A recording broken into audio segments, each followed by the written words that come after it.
It's the second Laphroaig that I'm reviewing in this group, and if I start counting from the cask strength, that's technically two Laphroaigs that I've now reviewed on the show, so on to the third. This particular offering is one of the easiest to find on a back bar when you're out and about, at least where I live anyway. So I've had this one probably 2 or 3 times before, but I've never actually reviewed on the show. So here's the sample. And let's go and review the Laphroaig 10-year-old single malt Scotch whisky. It's about time.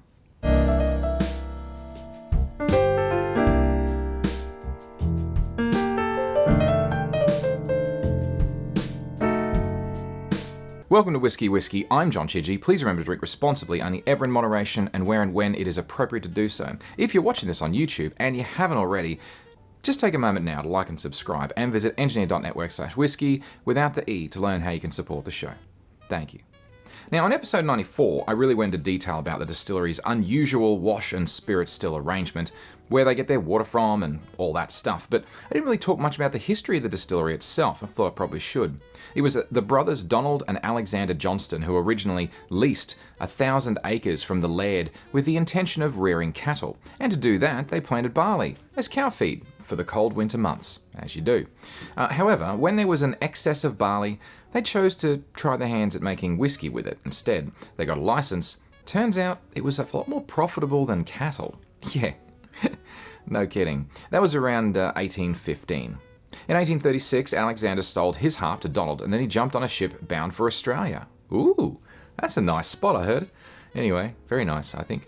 Never mind. But Donald passed away in 1847, leaving the distillery in the hands of his family. In the late 1880s, the popular blender Mackie & Co. had signed agreements to buy a significant share of Laphroaig's produced single malt, destined for their blends, and whilst it was a regular income for the distillery, it was directing attention away from the distillery's own brand and its name. It was fading from prominence. Mackie wanted all of Laphroaig's output, and in frustration with negotiations along those lines, he partially blocked the Laphroaig distillery's water source, the Kilbride Stream. When the courts intervened, he then decided to poach the head distiller from Laphroaig and set up his own identical distillery. He copied everything they could, from Laphroaig's still design through to their production processes. But Mackie's attempts, unfortunately for him, didn't go that well. In 1921, when the distillery was continuing to struggle to survive, Ian Hunter, who was the last of the original founding family, took over and doubled the capacity in stills and expanded the malting floors. It was also Ian Hunter that introduced and popularised the use of ex-bourbon barrels for Scotch whisky maturation. Bessie Williamson took a summer job in 1935 at the distillery, but Hunter took her under his wing and she began learning all of the facets of running the distillery until his death in 1954, after which she took over and hence became the first woman to own and run a Scotch whisky distillery. However, the distillery was sold to Seager Evans & Co. in 1967, which then changed to Whitbread & Co. in 1975 when they bought Seager Evans, then again to Allied Distillers in 1989, and to Fortune Brands under Jim Beam in 2005, and finally to Suntory in 2014, who still own the distillery today. So far as managers go, in 2006, John Campbell took over as the distillery manager, and then in 2022, Barry McCaffer took on the role and is still in it today. Righto, well, that's enough about that. On to the review, I think. Now, a full-size bottle of this little thing is going to cost you $128.99 Australian for a 700ml bottle from Dan Murphy's, although it is regularly on special, like the Select is. At the time of researching this, I could get a bottle for about $82 on special, which is actually, again, a pretty good deal, but anyway, has a 40% ABV, and it is once again both chill-filtered and it is also coloured. It's considered to be part of their iconic core range of whiskey expressions. Funky name. The website has the following to say about their 10-year offering. Our original expression. Laphroaig 10 is the foundation of all of our whiskey, created to bottle the nature of Islay.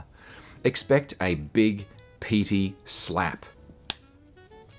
Hints of seaweed and a surprising sweetness. Matured for 10 years in ex-bourbon barrels for smoothness and character. Inherited from charred oak. Well, alrighty then. The website tasting notes are as follows. For the colour, a sparkling gold appearance and narrow trails on the glass all signal rich character.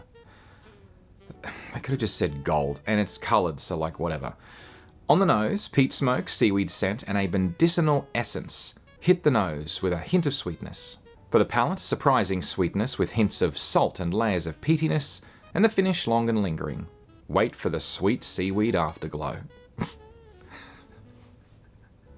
The sweet afterglow.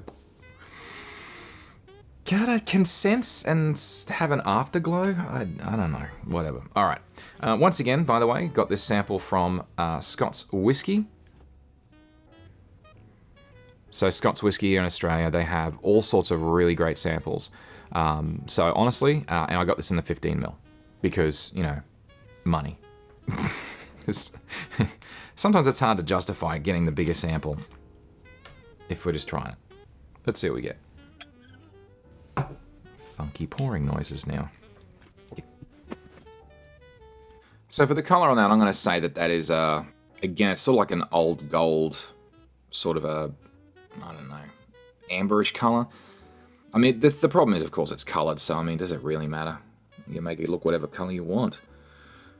Those legs, again, looks oily and nice. There's not so many of them, but the ones that are running are thick, probably about a moderate speed. Looks pretty oily. It's generally a good sign. Let's see what we get on the nose. I wonder if there's going to be peat. Let me see. That's Laphroaig peat. So it's got the standard medicinal Laphroaig peatiness to it. And it's a little bit more punchy than the Select, that's for sure. It smells a little bit more intense. It doesn't smell like the other, like the Oak Select was a little bit... I don't think it's possible to have a watery nose, but certainly the nose on the Oak Select was nowhere near as intense. This, on the other hand, is far more close to the Laphroaig 10 cask strength, but not quite as punchy, that's for sure. I do also get a little bit of apple, actually. A bit of caramel, and a little bit of vanilla. It's more or less the usual suspects you would expect. One of the problems that I have with peat is that it takes me a little bit to let the peat sort of peat off enough so that I can sort of like pull out other flavors. So the second nosing, I generally will get some more. All right, let's see what she tastes like. Remembering I've had this a few times before, so I am slightly cheating. I do actually know a little bit what it tastes like. Let's see though. First and foremost, slightly oily, but it is still a little bit watery and a little bit thin, if I'm honest.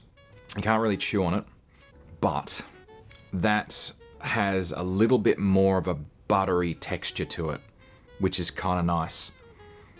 And then of course the Laphroaig, the Laphroaig finish, where after you swallow, you get that nice steam rolling back over your tongue of that peat smoke. This one tastes a little bit briny. I didn't actually get that saltiness actually quite so much on the Oak Select, but there's definitely on this one. It is a little bit salty. It's only very delicate though, right? It's not like an intense, it's not like getting your finger in the salt and putting on your tongue. Like not like that at all. It is, it's quite faint, but it's quite distinct. And honestly, it's not bad. So that medicinal and peat smoke on this one, I can definitely piece together something that's like seaweed for sure, absolutely for sure. The thing is, though, it's probably suggestive, but I definitely do get that. On the second nosing, I'm also getting a bit more of a stronger sort of caramel toffee as well. All right, let's go in again. Okay. So it's definitely a much sweeter. It's not much sweeter. It is a little bit sweeter than the Oak Select, and I would say that the vanilla and the caramel, it tastes more vanilla than it smells, and it smells more caramel than it tastes. There's definitely a saltiness to it, but it's not over the top. The saltiness doesn't override too much of the flavor. It's honestly a relatively inoffensive. Like, it's strong, it's a bit intense, but it's not over the top. It doesn't blow your head off at all. It's kind of nice. It's quite sippable too, eh? It's not bad. And like I said, you can get this quite readily available on back bars around Australia anyway.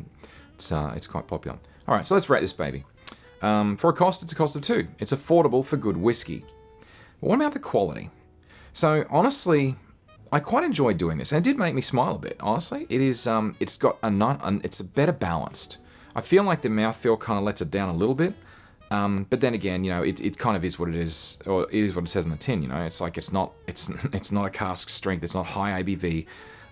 So yeah, it is a little bit thinner than I would like, but it has a nice butteriness to that mouthfeel, and I'd say that makes this I think this makes this a 3, and I would say this is a pretty solid 3. It's really, it's not on the line with a 2 at all, so I wouldn't put it as a low 3. I'd put it as a 3. So for a 2 for cost and a 3 for quality, that makes it a green, which is generally keep some of these on hand. And honestly, if I get this on special, I think I'm going to get a bottle of this stuff because it's significantly cheaper than the cask strength. It's not the same kind of dram, of course. It's the sort of one though that it's a, I think the expression is it's sessionable. Like you could have several of these in an evening, and it's not going to knock you off your chair, and it's just pleasant. It really is a pleasant whiskey. And with that, I think we'll leave it there. Yeah. Cheers. See you next time.